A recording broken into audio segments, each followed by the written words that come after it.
Hey, let's have a look at nuclear weapons. Yeah, and we are talking about this zero nukes to get rid of nuclear weapons. And now we are going to look at strategic and tactical nuclear weapons. So, what is strategic and tactical? Well, it's really simple. The strategic ones are really the long-range ones you're going to send to another nation, to your enemy over long distances to really hurt that nation and to force that nation to comply to whatever you want. And then there's like the tactical one, which is where you are fighting, there's a war going on and on a battlefield, and you using it on a much shorter distance to actually achieve certain objectives in war. And both weapons don't make sense at all. Yeah? It probably deserves a whole video about strategic nuclear weapons, about long-range nuclear weapons that are the ones which are fired by missiles over long distances, intercontinental, where from the United States you can send one to Russia and so on. Yeah?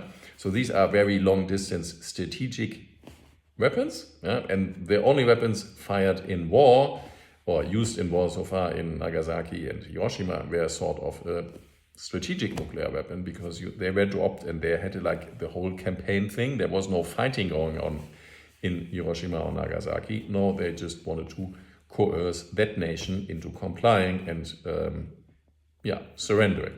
So these weapons were used really to destroy large cities and really hurt your enemy overall and really change the whole situation. So they don't make sense at all nowadays. They are a thing of the past, and they of course deserve their own video why strategic nuclear weapons don't work. But now it's much more obvious really why tactical short-range nuclear weapons are really stupid. And I looked it up, and the smallest warhead there had yield, this is how they call it, it's measured in tons of TNT.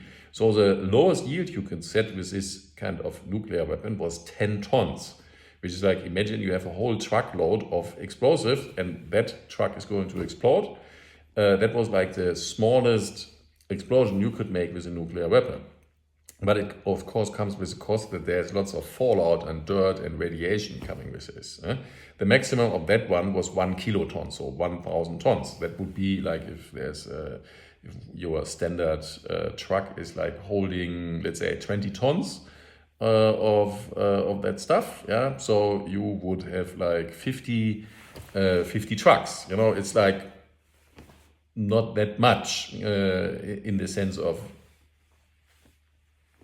how much explosive you have to bring together for this kind of thing. But you must imagine that was a very small size nuclear weapon, sort of an artillery round.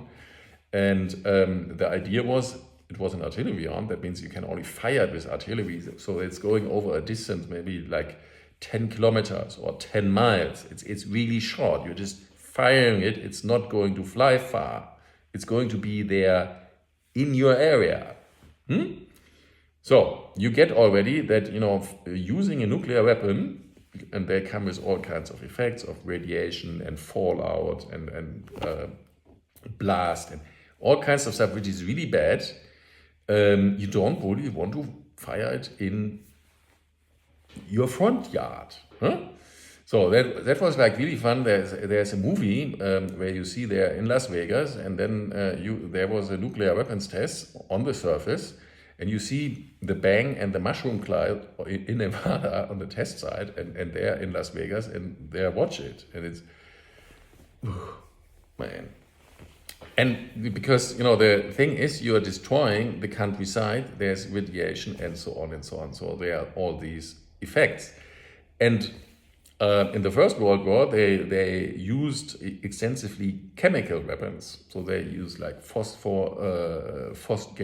and chloric gas and all kinds of, poisonous gases. And they found out, it's you can hurt really a lot of people. It's really dangerous. You start it, and then the wind shifts, and then it's going to hurt your own people. So because it's going there, but then it's going to come back. And also some of these gases, some of them are like you send them and they kill people and then they evaporate. But some of this stuff is actually sitting around, and you can't just immediately go there and capture the territory because there's still this gas. And imagine that, so they find out that really chemical weapons is really something you don't really want to use. They are like sort of banned in all around the world. And nuclear weapons are even worse because, the chemical stuff, it's like going away after some time. The nuclear fallout is not. And also radiation, you can't really see it, you can't feel it. You couldn't, there have been some incidents where nuclear material has been lost. And there's like, imagine a small cube, I think it was cobalt, and a small block of cobalt, and it's printed on it, drop 1. Because if you ever find something like this, you will get killed by just holding this small piece of radiating material, and you get killed, not immediately, but you are dead, and you don't know it yet, by holding this like a minute or less. It's really like, that's why it's printed on it, drop 1. Really simple, drop this, run, because you hold this for a minute or longer, you're dead.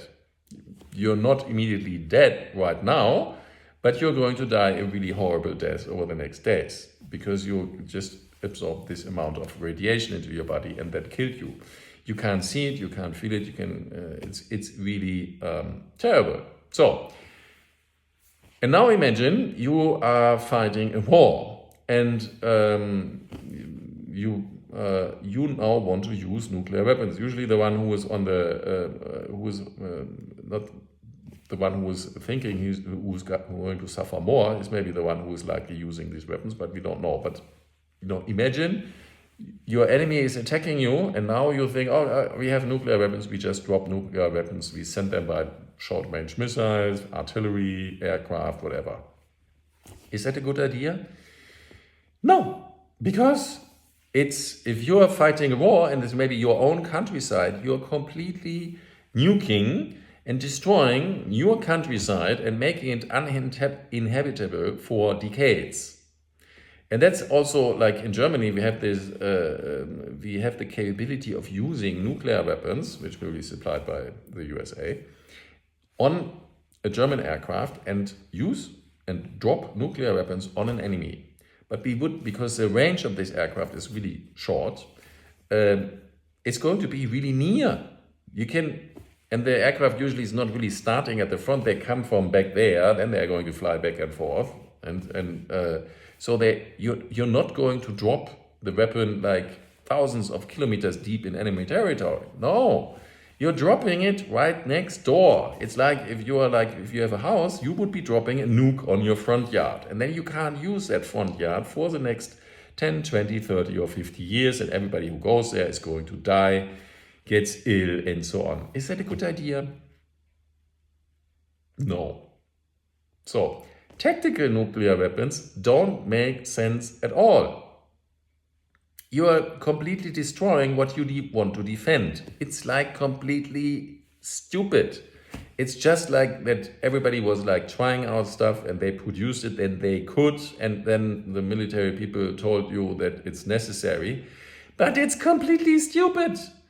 Huh? So even imagine, what happened in the Ukraine war. The Russians attacked, and thankfully the Ukrainians didn't have nuclear weapons. Yeah.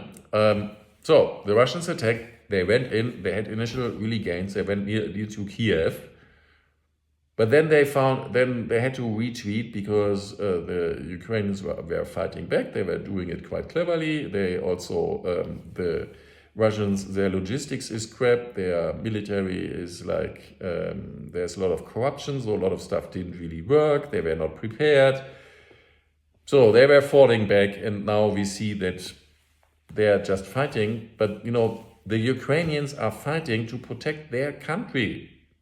Would you nuke your own country? No. And Ukrainians know what they are talking about because they are having the Chernobyl site. So they know that there are certain areas of Ukraine, which you don't really want to go because they are still radioactive from a radioactive incident in the 1980s.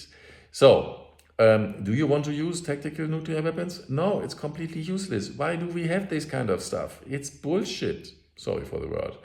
Even, if the idea was of these weapons, when the USSR, the Soviet Union, would invade the Western NATO states, they would come with tens of thousands of tanks and stuff. And they would be building up all their military like in East Germany or in Poland, and they would station them, and then they would just, push. So you would say, hey, we just nuke all the sites where they are preparing, and when they are on the battlefield, they are coming, we just throw a nuke there. But that would mean that we are not only destroying like East Germany, which we would consider part of Germany, but we would nuke our own country. Oh my God, would you nuke your own country? No. And nowadays we have, everybody knows there was a Vietnam War, there was Afghanistan by the Russians, Afghanistan by the United States, Iraq, United States. So that a nation is going to drop out, and you can't really hold territory where the population is really adamant of not being conquered. So, no, not with nuclear weapons. Yeah, fight them with conventional, and then even if they overrun you, just take care that they get out of, they don't have fun. And they will get out sooner or later. Yeah? It's one thing to invade a country, to hold it, totally different story, especially if we talk over a decade or so. So that's what my expectation would be for the war in Ukraine, that there will be a ceasefire.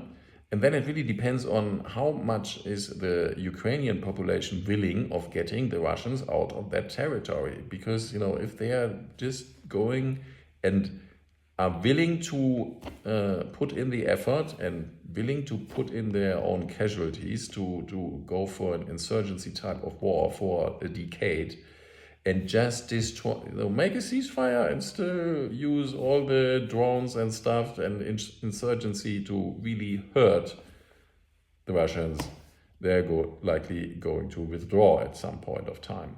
But we will see how this is going to end, because Russia and Ukraine are neighbors, and they are cultural-wise sort of similar. But the idea was, are tactical nuclear weapons making any sense? No. So that's why we should get rid of them. Go to zero-nukes.net and register there. And let's bring this topic up, that the whole weapon system, strategic and tactical, long range, short range, it doesn't make sense. It's a thing of the past. Just let's get rid of it. Thank you very much for watching, and follow the channel.